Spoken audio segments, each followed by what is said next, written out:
ابو امامہ الباہلی رضی اللہ تعالی عنہ فرماتے ہیں رآنی النبی صلی اللہ علیہ وسلم وانا احرک شفتی، آپ صلی اللہ علیہ وسلم نے مجھے دیکھا کہ میں جب بیٹھا ہوتا تو میرے ہونٹ حرکت کرتے.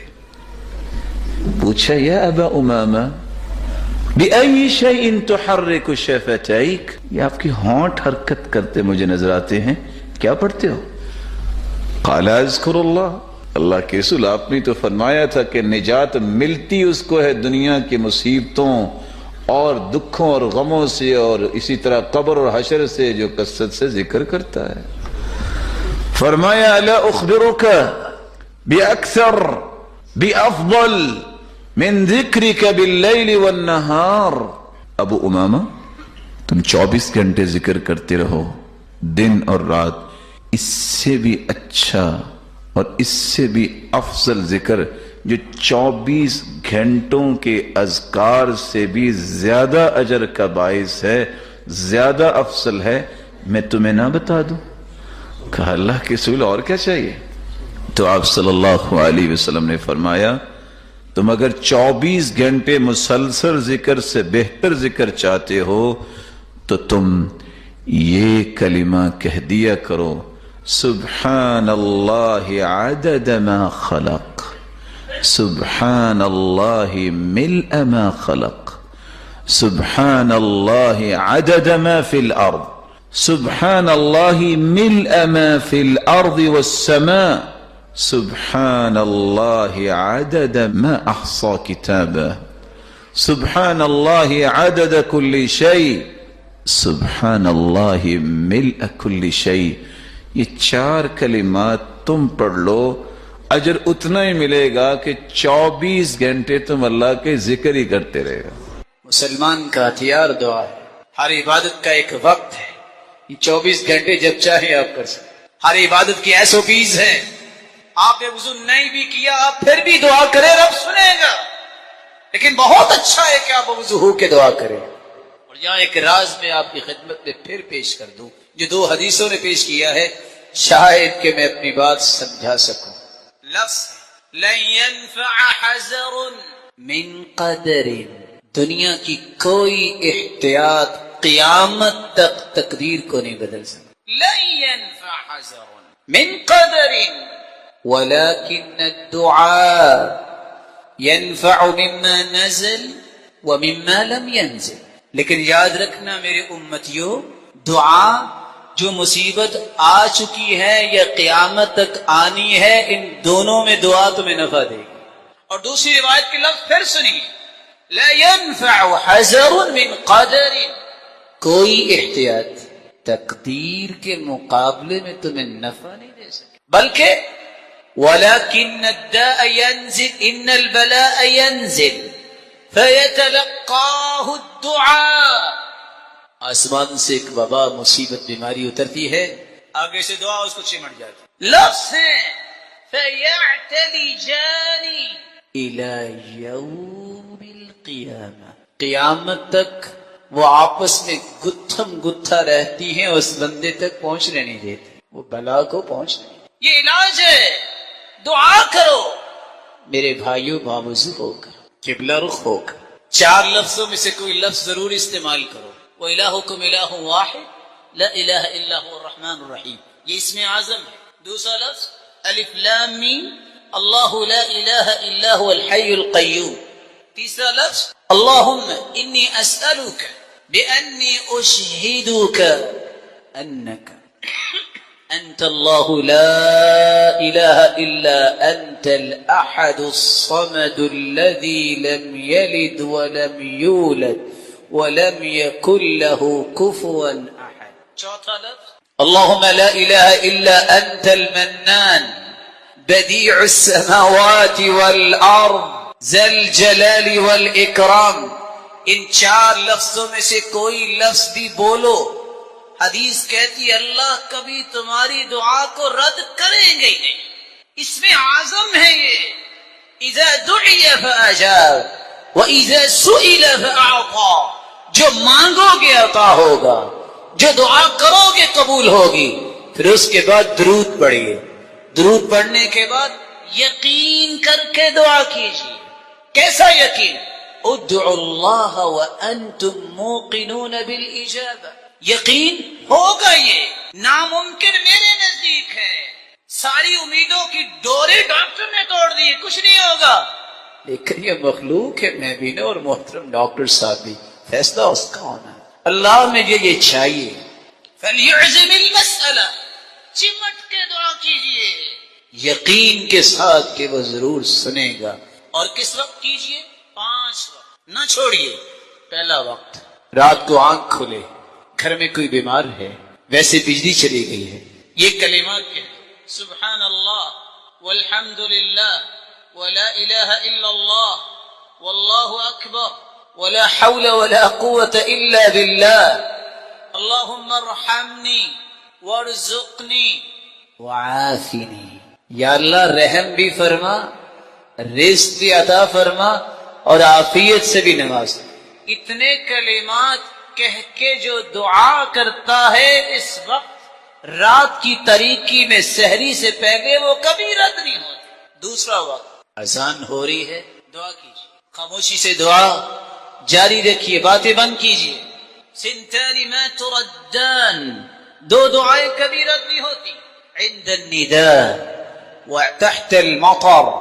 عند المطر، جب اذان ہو رہی ہو، جب بارش ہو رہی ہو، اللہ اس دعا کو رد نہیں کرتے. خاموش ہو جائیے، اذان اللہ اکبر ہو، چپ ہو جائیے، دعا کرنا شروع کریں.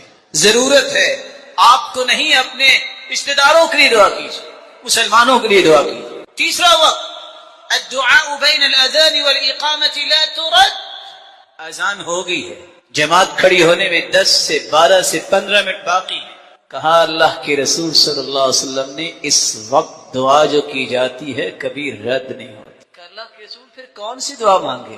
آپ نے فرمایا یہ دعا مانگو، اللہم انی اسألک العفو والعافیہ. اللہ معافیاں بھی دے دے اور جسم کو بھی ہر بیماری سے پاک کر. دعا کیجیے.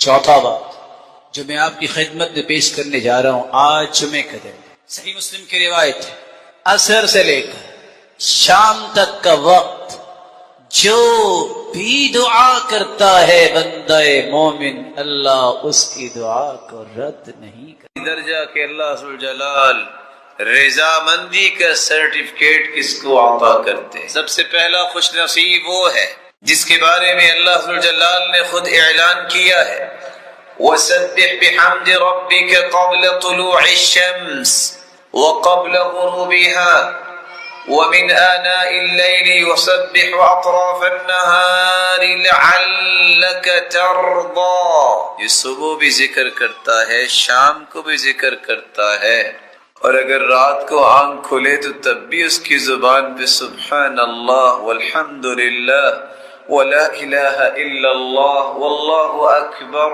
ولا حول ولا قوة الا باللہ یہ کلمات جاری ہوتے ہیں. اللہ ذوالجلال صبح و شام اللہ کے ذکر پہ پابندی کرنے والے کو اپنی رضامندی کا سرٹیفکیٹ عطا کر دیتے. سنن ابن ماجہ کی روایت ہے، رسول اللہ صلی اللہ علیہ وسلم نے فرمایا الا انبئکم بخیر اعمالکم، کیا میں تمہیں اس بات کی خبر نہ دوں کہ بہترین اعمال کون سے ہیں؟ وارضاها عند ملیککم، اور کون سے اعمال ہیں جو تمہارے رب کو راضی کرنے والے ہیں؟ وارفعها فی درجاتکم، اور کون سے اعمال ہیں جس سے آپ کے درجات کی بلندی ملے گی؟ وخیر لکم من اعطاء الذهب والورق، اور کون سے اعمال ہیں کہ سونا چاندی خرچ کرنے سے بھی اتنا اجر نہیں ملے گا جتنا ان اعمال کو اختیار کرنے سے. ومن ان تلقوا ربکم فتضربوا ومن ان تلقوا عدوکم فتضربوا اعناقهم ويضربوا اعناقکم، اور اس سے بھی بہتر کہ تم میدان جہاد میں اترو، تم لوگوں کو قتل کرو جو کافر ہیں اور کافر شہید کر دیں تمہیں. اللہ کے رسول کون سا عمل ہے جو اتنا بڑا ہے، بہترین عمل بھی ہے، پاکیزہ عمل بھی ہے، رب کو راضی کرنے والا بھی ہے، درجات کی بلندی کا باعث بھی ہے، اور پھر سونے اور چاندی کو خرچ کرنے سے بھی بہتر ہے، اور شہادت سے بھی بہتر ہے، اور غازی بننے سے بھی بہتر ہے۔ کون سا عمل ہے؟ قال ذکر اللہ، اللہ کا ذکر ان تمام چیزوں سے بہتر ہے۔ رسول اکرم صلی اللہ علیہ وسلم نے فرمایا، صحیح بخاری کی روایت ہے، ان العبد لا يتكلم بالكلمة من رضوان الله لا يلقى لها بالا يرفعه الله بها درجات۔ اللہ ذوالجلال کے ایسے بھی بندے ہیں جن کی زبان سے گفتگو بڑی خوبصورت نکلتی ہے، لمبی چوڑی گفتگو نہیں، ایک کلمہ اس طرح خوبصورتی سے ادا کرتے ہیں، بولتے ہیں، ہوتا تو ایک کلمہ ہے، اللہ اس کلمے کو بھی اتنا پسند کرتے ہیں کہ اس سے راضی ہونے کا سرٹیفکیٹ جاری کر دیتے ہیں۔ چھوٹا سا کلمہ ہے، الحمدللہ۔ قیامت کو جو ترازو لگے گا، لو وضعت السماوات والارض ومن فیہن فی کفہ، اتنا بڑا ترازو ہوگا کہ 7 زمینیں اور 7 آسمان اگر اس ترازو کے ایک پلڑے میں رکھ دیے جائیں تو پلڑا پھر بھی بھرے گا نہیں۔ لیکن اگر آپ خوشی سے کہہ دیں الحمدللہ، تو صحیح مسلم کی روایت ہے، اس ایک مرتبہ الحمدللہ کہنے سے قیامت کے دن ترازو کے دونوں پلڑے نیکیوں سے لبالب بھر جائیں گے۔ یہ چھوٹا سا کلمہ ہے، اللہم اغفر للمسلمین والمسلمات، گنتی کے 3 سے 4 سے 5 سیکنڈ میں پروناؤنس کر سکتے ہیں۔ حدیث کے الفاظ ہیں، آدم علیہ السلام سے لے کر قیامت تک جتنے مرد مسلمان ہوں گے اور جتنی عورتیں ہوں گی، ان کی تعداد کے برابر اللہ ذوالجلال اس بندہ مومن کے نام اعمال میں نیکیاں لکھوا دیں گے۔ تیسرا کام جس سے اللہ ذوالجلال راضی ہوتے، السواک مطہرۃ للفم مرضات للرب۔ صحیح الجامع کی روایت ہے، مسواک کرنا کہ جہاں منہ کی پاکیزگی کا باعث ہے، وہاں اللہ ذوالجلال کو یہ عمل بہت پسند ہے کہ اللہ ذوالجلال کی رضا بھی اس بندے کو نصیب ہو جاتی۔ حدیث میں آتا ہے، امرت بالسواک حتی خشیت ان ادرج، مجھے اتنی مرتبہ مسواک کا حکم دیا گیا، مجھے محسوس ہوا کہ مسواک کر کر کے کہیں میں اپنے دانت ہی نہ گرا لوں۔ اسی لیے رسول اللہ صلی اللہ علیہ وسلم گھر میں داخل ہوتے تو مسواک کرتے ہوئے، آپ صلی اللہ علیہ وسلم تہجد کے لیے اٹھتے تو سب سے پہلے مسواک کرتے، 2 رکعتیں پڑھتے تو پھر مسواک کرتے۔ سیدنا ابو ہریرہ فرماتے ہیں، جب سے میں نے یہ بات سنی، میں نے کوئی کھانا نہیں کھایا صبح و شام کا کہ کھانے کے بعد میں نے مسواک نہ کی ہو۔ رسول اللہ صلی اللہ علیہ وسلم نے اللہ کی رضا کا اسے سبب بیان کیا ہے۔ یہی وجہ ہے کہ زندگی کا آخری عمل جو اللہ کے رسول نے کیا وہ کون سا ہے؟ آپ صلی اللہ علیہ وسلم آخری لمحات میں ہیں، سیدہ عائشہ رضی اللہ تعالی عنہ تشریف فرما ہیں، ان کے بھائی عبد الرحمن تشریف لائے جو مسواک کر رہے تھے۔ آپ نے دیکھا سیدہ عائشہ سمجھ گئیں کہ یہ مسواک پسند کر رہے ہیں۔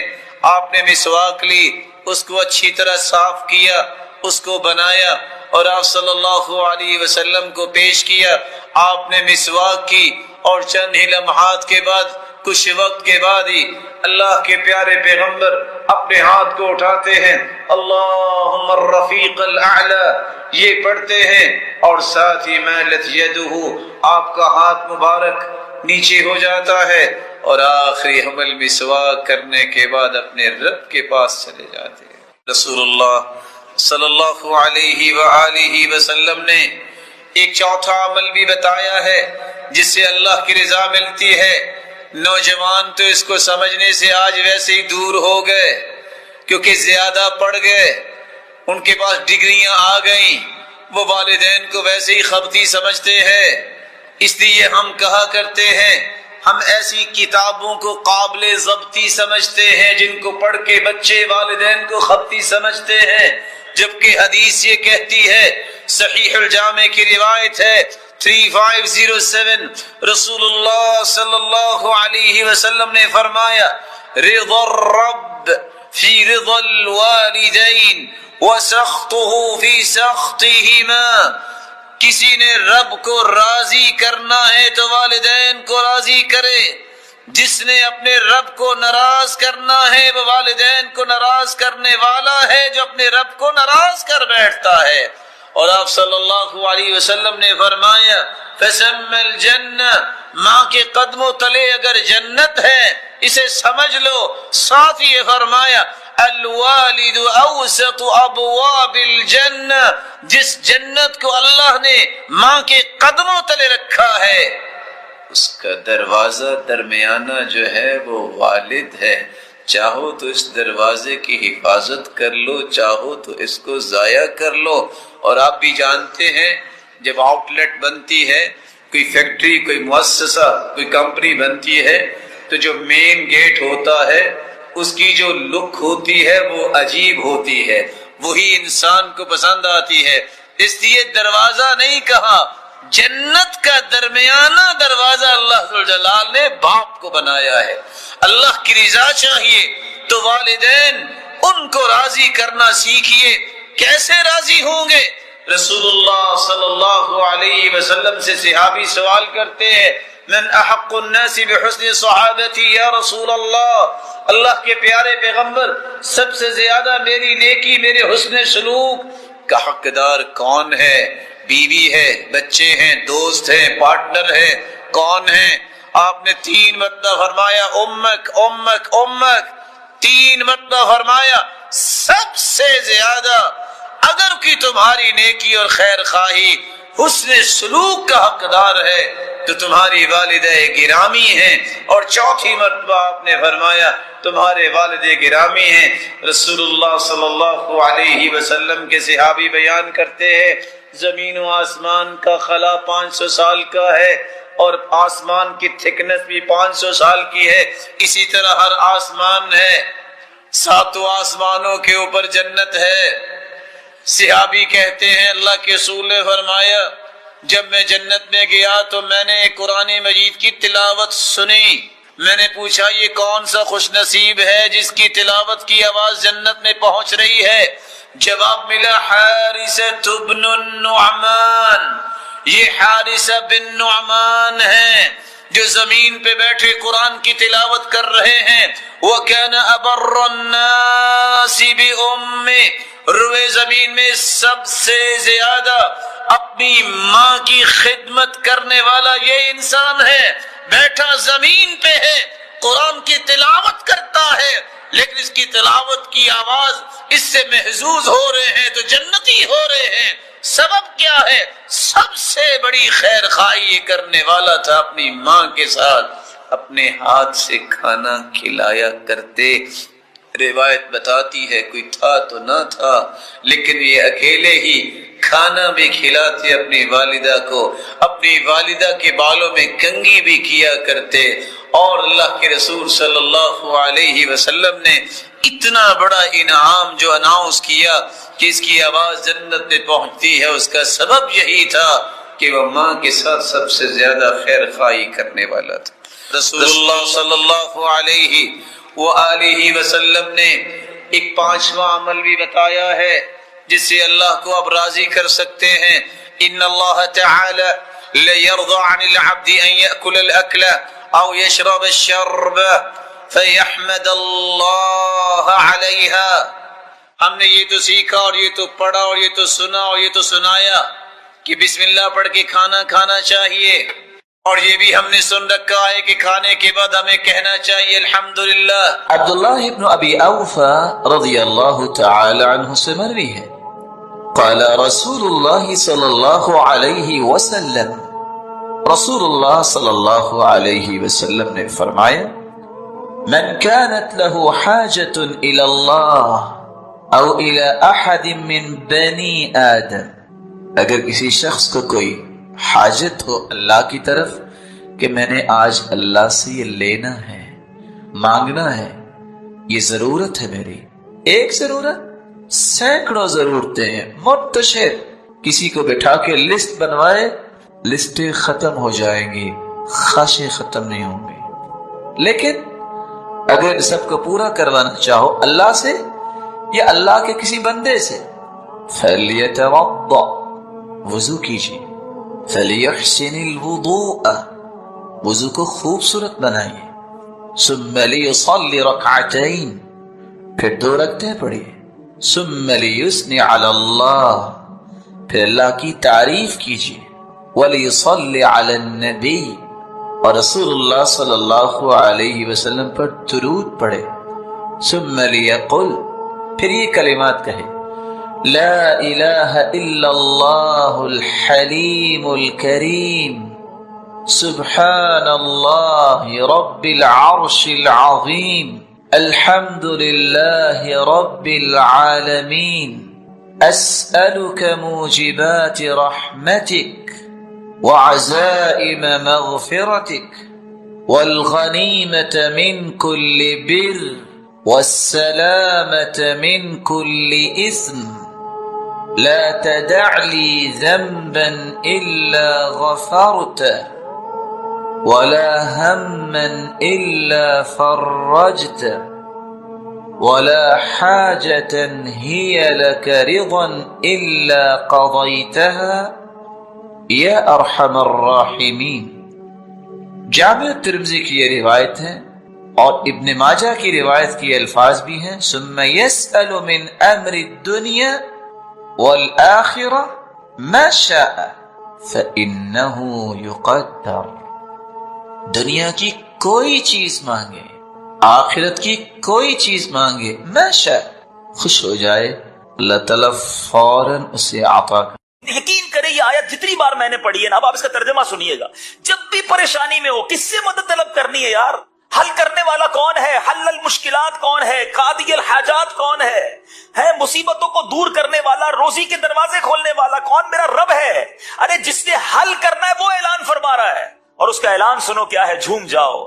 اللہ فرماتا ہے اور جو اللہ سے ڈرے اللہ اس کے لیے نجات کی راہ نکال دے گا، نکلے گی راہ۔ آپ کو یقین، میں بہت ساری چیزیں بیان میں نہیں کر سکتا، مگر میں نے اپنی زندگی میں ایکسپیرینس کی ہیں۔ گھر بک گیا، گاڑیاں بک گئیں، گھر کا سونا بک گیا، بندہ روڈ پر آ گیا، وہ سوچ بھی نہیں سکتا تھا کہ میں پھر کھڑا ہو جاؤں گا۔ اللہ سے لا لگائے رکھی، اللہ نے پھر کھڑا کر دیا، پھر پہلے سے زیادہ عطا کیا۔ اس کی عقل دیکھیں نا، میری اور آپ کی عقل محدود ہے، اس کی عقل کام ہی نہیں کر رہی آج بھی، کہ میں تو سب کچھ لٹا بیٹھا تھا، آج پھر کیسے سب آ گیا؟ کیوں؟ اب اگلی آیت کا جز پڑھیے، اور اسے وہاں سے روزی دے گا جہاں اس کا گمان نہ ہو۔ آپ کی امیجنیشن نہیں ہوگی، اللہ ادھر سے دے گا، گمان بھی نہیں ہوگا۔ اور اللہ فرماتا ہے جو اللہ پر بھروسہ کرے تو وہ اسے کافی ہے۔ اللہ کافی ہے، بھروسہ کرو اس پر۔ پرابلم یہ ہمیں سب پر بھروسہ ہے، ہمیں کسی اور ادارے پر بھروسہ ہے، ہمیں کسی اور شخصیت پر بھروسہ ہے، ہمیں کسی دوست پر بھروسہ ہے، یار یہ میرا ہاتھ پکڑ لینا میرے مسئلے حل کر دے گا، یہ میرے پیچھے کھڑا ہے میرا پرابلم سالو ہو جائے گا، میں اس ادارے میں چلا جاؤں میرے مسائل سارے حل ہو جائیں گے۔ کیوں؟ تمہیں سب پر بھروسہ ہے، اپنے رب پر بھروسہ نہیں ہے۔ جس دن رب پر بھروسہ کر لیا نا، اس دن طبیعت ہری بھری ہو جائے گی۔ اللہ کے فیصلوں پر یقین کرنا آ گیا، مشکلیں آسان ہو جائیں گی۔ حالانکہ بچپن سے ایک جملہ سنا ہے، دانے دانے پہ لکھا ہے کھانے والے کا نام، سنا ہے نا؟ ایمان کیوں نہیں ہے؟ آپ کا میرا رزق جو ہے نا، وہ موت کی طرح مجھے اور آپ کو تلاش کر رہا ہے، مل کر رہے گا۔ اللہ تعالیٰ نے قرآن مجید میں ارشاد فرمایا نا، سبحان اللہ، آیت قرآن ایک اور آپ کو سناتا ہوں کہ ہم سب کا رزق کیسے لکھا ہوا ہے۔ اللہ تبارک و تعالیٰ قرآن مجید فرقان حمید میں اس نے وعدہ فرما لیا ہے، وَمَا مِن دَابَّةٍ فِي الْأَرْضِ إِلَّا عَلَى اللَّهِ رِزْقُهَا۔ ترجمہ کنز ایمان، اور زمین پر چلنے والا کوئی ایسا نہیں ہے جس کا رزق اللہ کے ذمہ کرم پر نہ ہو۔ صرف میں نہیں، چونٹیاں، مکوڑے، سانپ، بچھو، جانور، مچھلیاں، ایوری تھنگ۔ ماں کے پیٹ میں بچے کو رزق پہنچانا اس کی ذمہ داری۔ بڑا پیارا جملہ کتابوں میں لکھا، وہ چونٹی کو کن اور ہاتھی کو من ہے، وہ رب عطا فرماتا، جس کو جتنا چاہیے۔ ہاتھی کو من چاہیے ہوتا ہے، چونٹی کو دانا چاہیے ہوتا ہے، سب کو وہ رب عطا فرماتا، وعدہ اس نے کیا ہے۔ پرابلم یہ ہے کہ ہمارا بھروسہ نہیں ہوتا، انتظار نہیں ہوتا، سکون نہیں آتا. روزی لکھی ہوئی ہے, اب کمانی حلال سے حرام سے ڈیسائیڈ آپ نے کرنا ہے. یہ اب آپ کے اوپر ہے کہ کیسے کمانی ہے. جلدی کر کے حرام سے کما لیں. اچھا, امام اہل سنت مولانا شاہ امام احمد رضا خان علیہ رحمت الرحمان سے اسی طرح کا سوال ہوا کہ حضور یہ بتائیں کہ یہ جو کہا جاتا ہے دانے دانے پہ لکھا ہے کھانے والے کا نام, یہ ٹھیک ہے؟ کمال جواب دیا میرے امام نے. اعلیٰ حضرت فرماتے دانے دانے پہ نہیں, دانے کے ہر حصے پر. اور اس کو ڈیفائن کتنے پیارے انداز میں کیا. آپ کو پتا ہے چاول گندم روٹی بنتی ہے, اس کی آٹا بن جاتا ہے.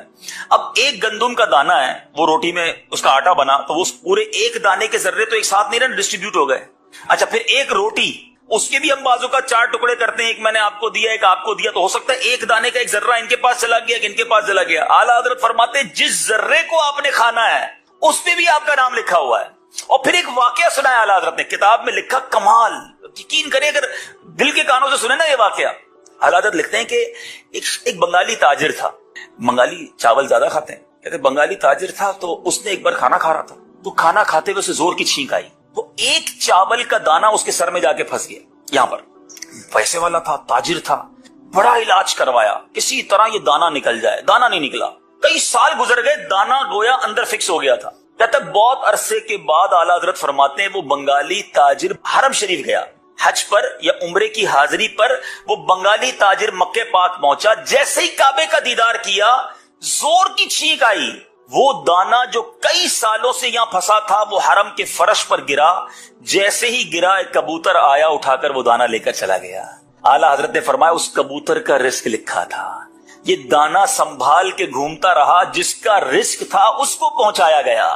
اب جب دانے پر بھی میرا نام لکھا ہے تو کدھر سے میں پھر حرام کماؤں؟ کیوں شارٹ کٹ اختیار کروں؟ مجھے مل کر رہنا ہے.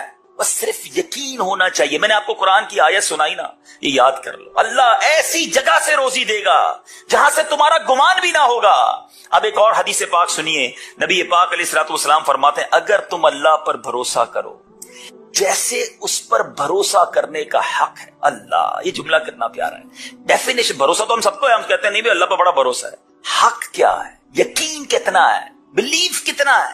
بس یہ یاد رکھو, نبی پاک فرماتے اگر تم اللہ پر بھروسہ کرو جیسا بھروسہ کرنے کا حق ہے تو وہ تمہیں اس طرح رزق عطا فرمائے گا جیسے پرندے کو عطا فرماتا ہے. وہ صبح کے وقت خالی پیٹ نکلتا ہے اور شام کو سیر ہو کر لوٹتا ہے. یعنی پرندوں کو تو کبھی بھی ہم نے نہیں دیکھا کہ گھونسلوں میں کوئی کبٹ بنی ہوئی ہو. کبھی دیکھا اپنے بکرے کو کھانا کھلایا ہو اور کھانا اس نے دوپہر کا کھانے کے بعد ٹوکری کھینچ لی ہو کہ بھائی رات کے لیے سنبھالوں گا, بھائی رات کو کیا ملے گا, چارہ نہیں آیا تو یہ اس کو نہیں ہوتی فکر کہ دوپہر کو جو ملا باقی جس نے دوپہر کو کھلایا وہی رات کو کھلائے گا.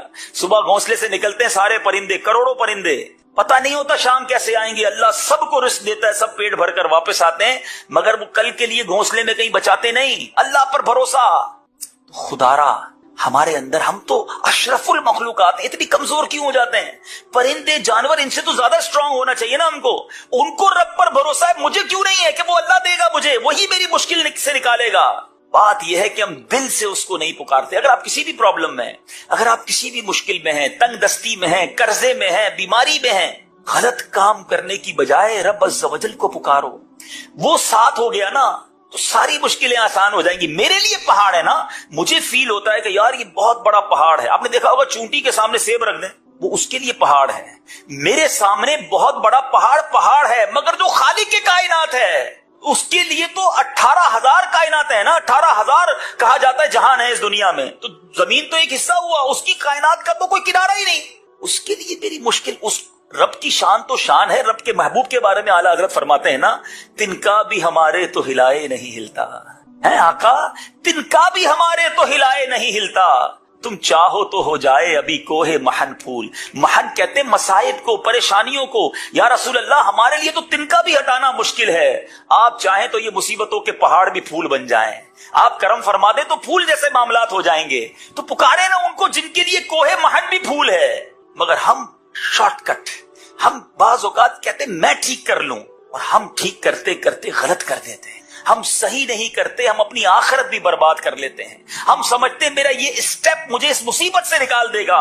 وہ شاید ہمیں دنیا کی مصیبت سے تو نکال دے مگر اخروی مصیبت میں ڈال دیتا ہے. وہ اللہ کی ناراضگی والے معاملات میں ہم پڑ جاتے ہیں. میں جانتا ہوں, یقین کریں میں جانتا ہوں, میری فیملی ممبر کی میں آپ کو بات کر رہا ہوں اس لیے کہ آپ کو اندازہ ہو جائے. کروڑ پتی ہیں, اتنا اللہ نے نوازا ہے، مگر میں اس گھر کے کرب کو جانتا ہوں کہ اس شخص کے بھری جوانی میں دونوں گردے فیل ہو گئے۔ میں اس کرب کو جانتا ہوں، میں اس کیفیت کو روز میں بہت میرے قریبی ریلیشن ہے، اللہ نے بہت نوازا ہے، اگر گردے ہی نہیں ہیں، ہفتے میں 3 دن ڈائلیسس، بندے کی آدھی لائف تو ہاسپٹل میں گزر گئی نا، پیسہ بہت ہے۔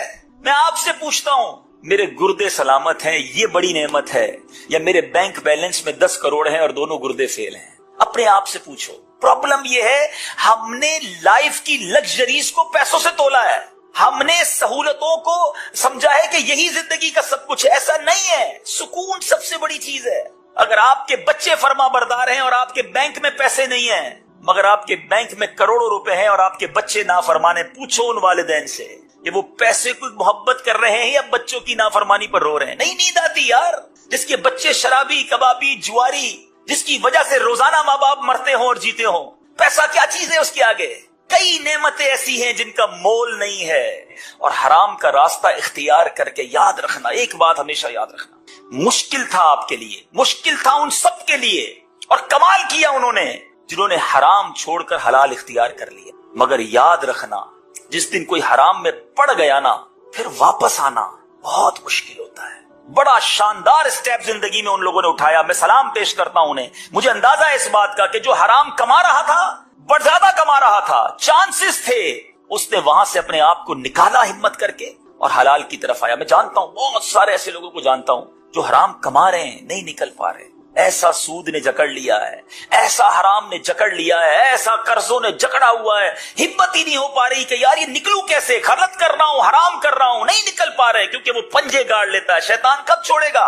لیکن اس سے بڑا بدنصیب کون ہوگا کہ جو حلال کماتے کماتے حرام کے دریا میں جا کر گر گیا، پھر شاید زندگی میں موقع نہ ملے باہر نکل۔ کبھی ایسی غلطی مجھے اور آپ کو نہیں کرنی چاہیے، بلکہ اگر مجھ میں یا آپ میں یا مدنی چینل کے ناظرین میں کوئی ایسا ہے تو حرام روزی کما رہا ہے، خدا را میرے بھائی میں آپ کو مشورہ دیتا ہوں، ہمت کرو، خدا کے واسطے ہمت کرو، آ جاؤ حلال روزی کی طرف آؤ۔ حلال تھوڑا بھی بابرکت ہوتا ہے، حرام زیادہ بھی بربادی لاتا ہے۔ مجھے وہ جملہ نہیں بھولتا، ایک واقعہ کئی بار میں سنا بھی چکا ہوں، شاید آپ نے بھی سنا ہوگا۔ ایک بار ایک مبلغ دعوت اسلامی اٹلی میں گئے، بیان کیا حلال روزی پر۔ ایک صاحب ملے، بڑی نمناک آنکھیں تھیں، آنکھوں میں آنسو تھے، کہا اکیلے میں بات کرنی ہے۔ مبلغ نے کہا ٹھیک ہے آئیے بات کرتے ہیں۔ اس نے کہا کہ حضور میں آپ کی بیان سے ذہن تو بن گیا ہے کہ حرام نہیں کمانا، مگر مجبوری یہ ہے کہ میں اپنے اسٹور پہ شراب بیچتا ہوں۔ شراب بھی بکتی ہے، اور بھی آئٹمز ہیں، مگر شراب بھی بکتی ہے۔ مگر ہمارے ملک کا مسئلہ یہ ہے کہ اگر شراب نہ بیچے تو اسٹور چلتا ہی نہیں، اسٹور کے خرچے ہی پورے نہیں ہوں گے، بچوں کے لیے کیا کماؤں گا؟ میں چاہتا ہوں چھوڑ دوں حضور، بس میں نے ذہن بنا لیا ہے، آپ مشورہ دیں میں کیسے چھوڑوں؟ اگر میں نے چھوڑ دیا تو پیسے ہی پورے نہیں ہوں گے، کرایہ ہی نہیں نکلے گا گھر کا۔ یہ وہ لوگ مثالیں دیتے ہیں جو دنیا میں حرام کما رہے ہوتے ہیں نا بیچارے، وہ یہ سوچ رہے ہوتے ہیں۔ اس مبلغ نے ایک ہی جملہ کہا کہ ایک بات بتاؤ، روزی دینے والا کون ہے؟ اس نے کہا اللہ۔ کہ تم اللہ کی نافرمانی کر رہے ہو، اللہ روزی دے رہا ہے، کیا فرما برداری کرو گے وہ روزی بند کر دے گا؟ اب یقین کریں وہ نوجوان زاروں کتار رونے لگا، کہتا بس اب میں نے نیت کر لی ہے، کچھ بھی ہو جائے میں نے حرام نہیں کمانا۔ اب یقین کریں واللہ وہ مبلغ 1 سال بعد پھر گئے اٹلی مدنی کام کے لیے، اسی نوجوان سے پھر ملاقات ہوئی۔ وہ نوجوان کہتا ہے 1 سال ہو گیا ہے شراب بند کی، اللہ نے کاروبار میں اور برکت دے دی ہے، اللہ وہاں سے روزی دے گا جہاں تمہارا گمان بھی نہیں ہو۔ میرا گمان ہے نا شراب میں ختم کر دوں گا تو ختم ہو جائے گی روزی، نہیں یار، آپ اللہ کو ناراض کر رہے، روزی مل رہی ہے، آپ راضی کریں گے تو روزی بند ہو جائے گی۔ وہ غیب کے خزانوں سے دے گا، وہ تھوڑے میں قناعت دے دے گا، وہ تھوڑے میں برکت ڈال دے گا۔ جو معاملہ میرا لاکھوں کروڑوں میں نہیں ہو سکتا تھا وہ اللہ چند روپوں میں کر دے گا، وہ مالک ہے۔ میری عقل محدود ہے، سمجھو۔ ہمیں بعض اوقات میں اور آپ اپنے مسائل کو اپنی عقل کے پیمانوں سے دیکھتے ہیں، یہ پاسبل ہی نہیں ہے، یہ ہو ہی نہیں سکتا۔ کس کے لیے؟ میرے لیے۔ ان اللہ علی کل شیء قدیر، اللہ کا ہر شے پر قادر ہے، وہ تو کر سکتا ہے نا، میں اس سے مدد مانگ رہا ہوں۔ میں کمزور، وہ طاقتور ہے، میں کچھ بھی نہیں، وہ سب کچھ ہے۔ ارے اس نے مجھے بنایا، اس نے یہ کائنات بنائی، اس کے لیے میرے مسئلے حل کرنا کیا مشکل ہے؟ میں اس سے دوستی کر لوں، میں اس کو پکاروں، میں اس سے مدد طلب کروں، اللہ اکبر، ایسے معاملات ٹھیک ہوں گے۔ میں آپ کو ایک وظیفہ، ایک آیت، ایک اشارہ دینا چاہتا ہوں، سبحان اللہ۔ یقین کریں اگر آپ کو یہ یاد ہو جائے نا، آپ میں سے کوئی کسی مشکل میں ہے، پہلے اس کا پس منظر بیان کر دیتا ہوں۔ اللہ تعالیٰ نے اپنے ایک نیک صالح بندے کے الفاظ نقل کیے، بندے نے الفاظ کہے تھے، اللہ نے وہ الفاظ قرآن میں بیان فرما دیے۔ اچھا اس بندے کو ان الفاظ کہنے کا فائدہ کیا وہ کیا تھا کہ وہ بندہ فرعونیوں میں سے تھا، فرعون کے لشکر میں وہ تھا، فرعون کی قوم میں سے تھا، مگر اللہ تعالیٰ نے اس کو فرعون کی بری چالوں سے محفوظ رکھا۔ جب فرعونیوں کو زبردست عذاب نے گھیرا نا، وہ بندہ اس عذاب سے محفوظ رہ گیا۔ اس کے الفاظ کیا تھے؟ وہ الفاظ اللہ نے قرآن میں عطا فرما دیے، اور one of the amazing words, خدا کی قسم میں کچھ چیزیں ہوتی نا وہ الفاظ میں بیان نہیں، اس کی مزے لو، اس جملے کے، اس آیت کی جب آپ مزے لوگے نا، جب اس کو سمجھ لوگے اور دل کی گہرائیوں سے پڑھو گے اور آپ اس کو پریکٹس کر کے دیکھو، وہ الفاظ کیا ہیں؟ وَأُفَوِّضُ أَمْرِي إِلَى اللَّهِ إِنَّ اللَّهَ بَصِيرٌ بِالْعِبَادِ۔ ترجمہ کیا ہے؟ اور میں اپنے کام اللہ کو سونپتا ہوں، بس کافی ہے نا، جس کو سونپے ہیں إِنَّ اللَّهَ بَصِيرٌ بِالْعِبَادِ، بے شک اللہ بندوں کو دیکھتا ہے۔ ارے اگر رب پر بھروسہ نہیں تو تف ہے میری زندگی پر، وہ خالق نہیں تو ماں بنائی نا میری ماں کا خالق بھی تو وہی ہے نا۔ ماں مجھ سے پیار کرے، وہ تو ماں سے 70 گنا زیادہ پیار کرنے والا ہے۔ بس سونپ دو اسے، الفاظ سے نہیں دل سے۔ خدا کی قسم کھا کر کہہ رہا ہوں، ایک بار اس کو پریکٹس کر کے دیکھنا، اکیلے میں بیٹھ کر یہ کہنا وَأُفَوِّضُ أَمْرِي إِلَى اللَّهِ، اے اللہ میں اپنے سارے کام تجھے سونپتا ہوں، بس تیرے سپرد کرتا ہوں، تو اپنے بندوں کو دیکھ رہا ہے۔ ان اللہ بصیر بالعباد، یہ قرآن کی آیت ہے، بلیو کر لو اس پر، پریکٹس کر لو اس پر۔ گھر میں جھگڑے ہیں نا، نہیں بن رہی، گھر میں نہیں آ رہا سکون، بچے بیمار ہیں نا، پیسے پورے نہیں ہو رہے، قرضہ نہیں اتر رہا، قرار نہیں مل رہا، جس مشکل میں ہو آپ آؤ آج اپنے رب کو پکار لو۔ وَأُفَوِّضُ أَمْرِي إِلَى اللَّهِ، اے اللہ میں اپنے سارے کام تجھے سونپتا ہوں، بس میں تھک گیا، میں کمزور ہوں، میں نکما ہوں، میں کچھ نہیں کر سکا، میں تھک گیا مالک، اب تو مدد کر دے۔